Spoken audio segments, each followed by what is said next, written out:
back in the garage today.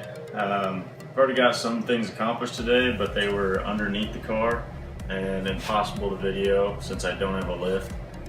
They would be able to video it if there was a lift, but laying underneath the car, there was no way I could actually work and video at the same time. I'll show you what things I've done.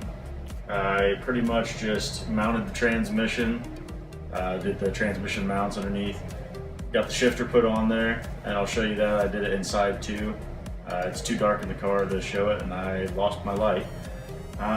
Then I put in the drive shaft, and so far that's all I've done today. I'm going to show you how I did it and what it looks like now.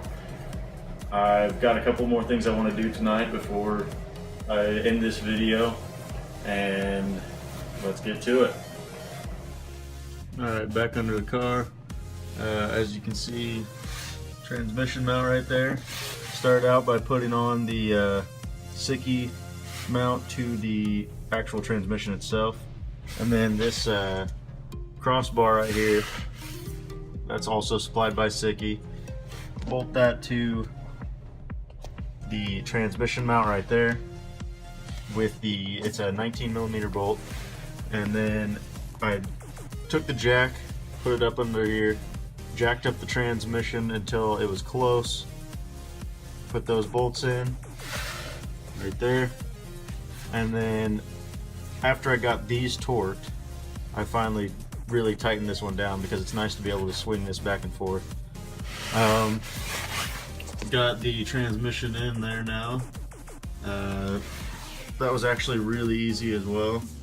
I like the style of the sandwich plate, the U-joints, instead of trying to pound in the U-joint. I hate that kind of stuff. But all in all, it was a pretty easy install under here. You can also see the shifter up in there that I installed. That was pretty easy. Make sure that you install the shifter before you jack up the transmission and put the transmission mounts on. You'll never get it on there if the transmission's not hanging down. Also got the center console all put back together. It's amazing to me how this all looks factory. It really fits in there nice. This is the amazingly short throw shifter. There's first, second, third, fourth, fifth, and sixth. Crazy. Alright, as you can see, that all went together really nicely. It all looks really good and looks like it was made to be in this car. I can't believe how well that this kit from Sicky has gone into this car and made everything look factory. Huge shout out to Joe from Sicky.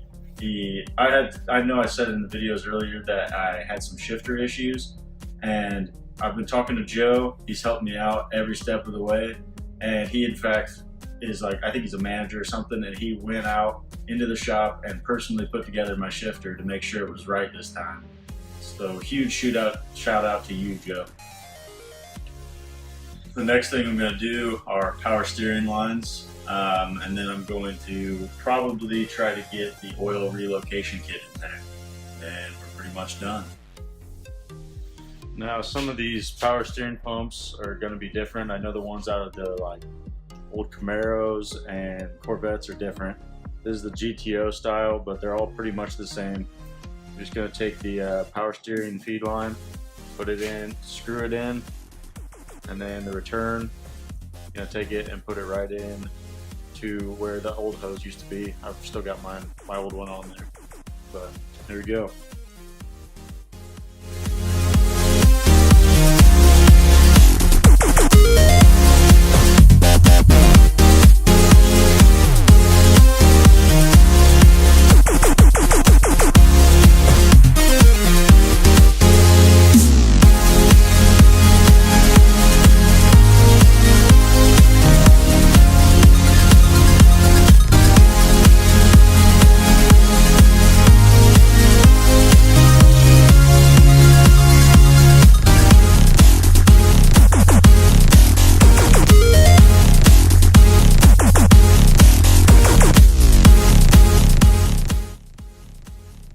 I'm guessing you guys probably couldn't see that very well, so I'm going to show you.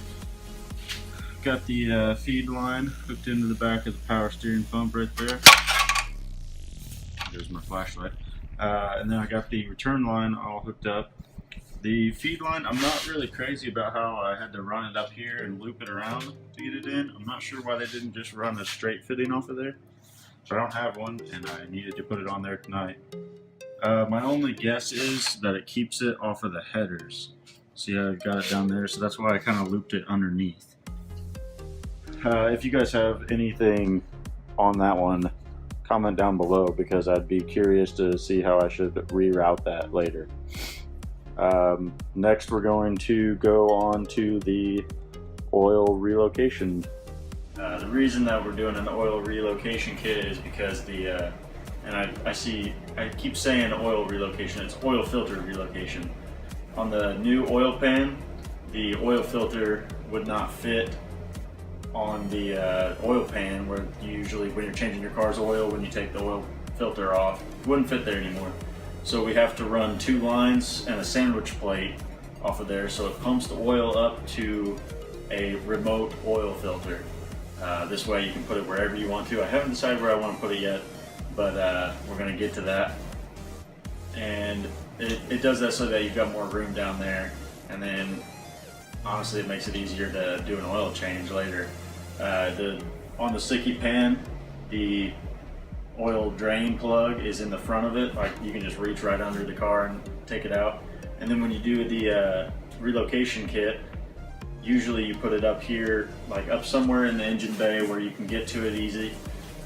Makes a really easy oil change. Without further ado, I'm going to get to it. As you can see on this relocation kit, this looks like what is usually on the bottom of a car, where you screw in your oil filter. Goes in right there, and it just screws onto here like normal. It's still got the same little gasket on it. But instead of this being on the bottom of the motor, you'll have 2 little AN hookup lines, and it'll just be on the bottom where usually this is. Make sure there's a little in and an out on here. You want to go from, and on the bottom of the motor it's also labeled in and out. You want to go out to in and in to out. And to make more sense of that, it's coming out of the motor, so then it says out on that one, going into your filter. Coming out of your filter, going back into the motor. So you go out to in to out. I've heard of people messing this up, and they go out to out, in to in, because that kind of makes sense. And they end up blowing up their engine because it doesn't filter the oil properly. Don't do that. I can't stress that enough. As you can see, I've got the oil lines hooked up down here underneath the car now. There's the in and out I was talking about on the bottom of the oil pan.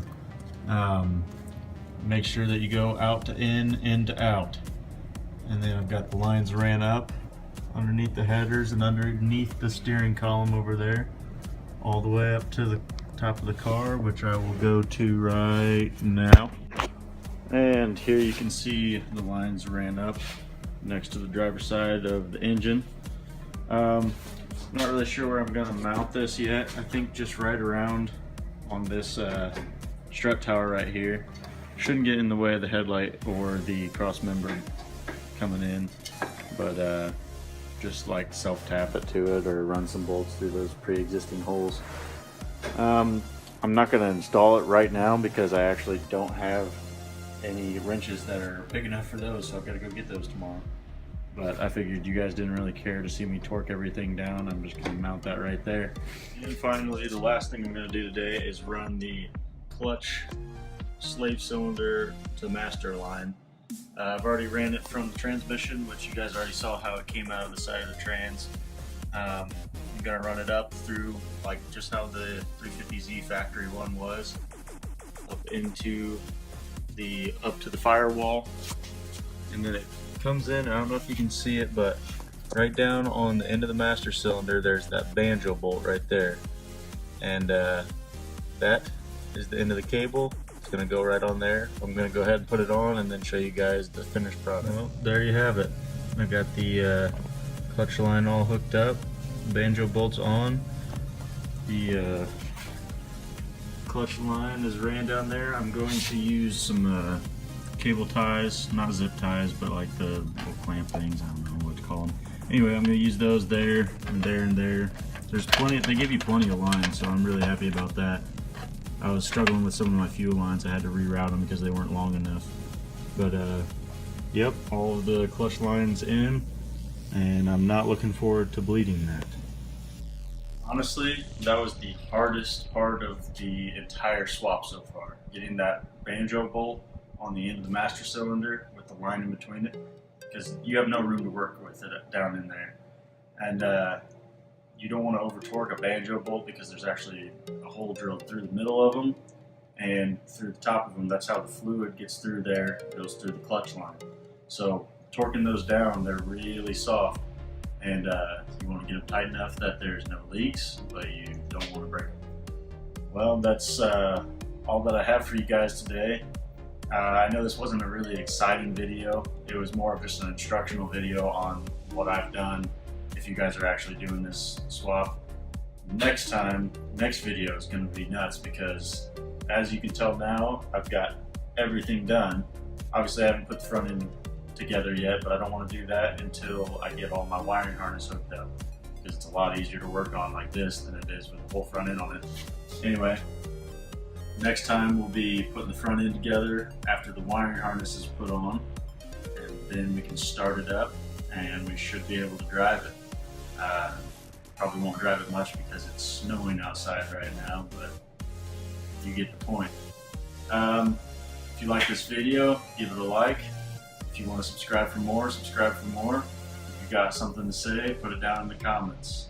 I'll see you guys in the next video. Thanks.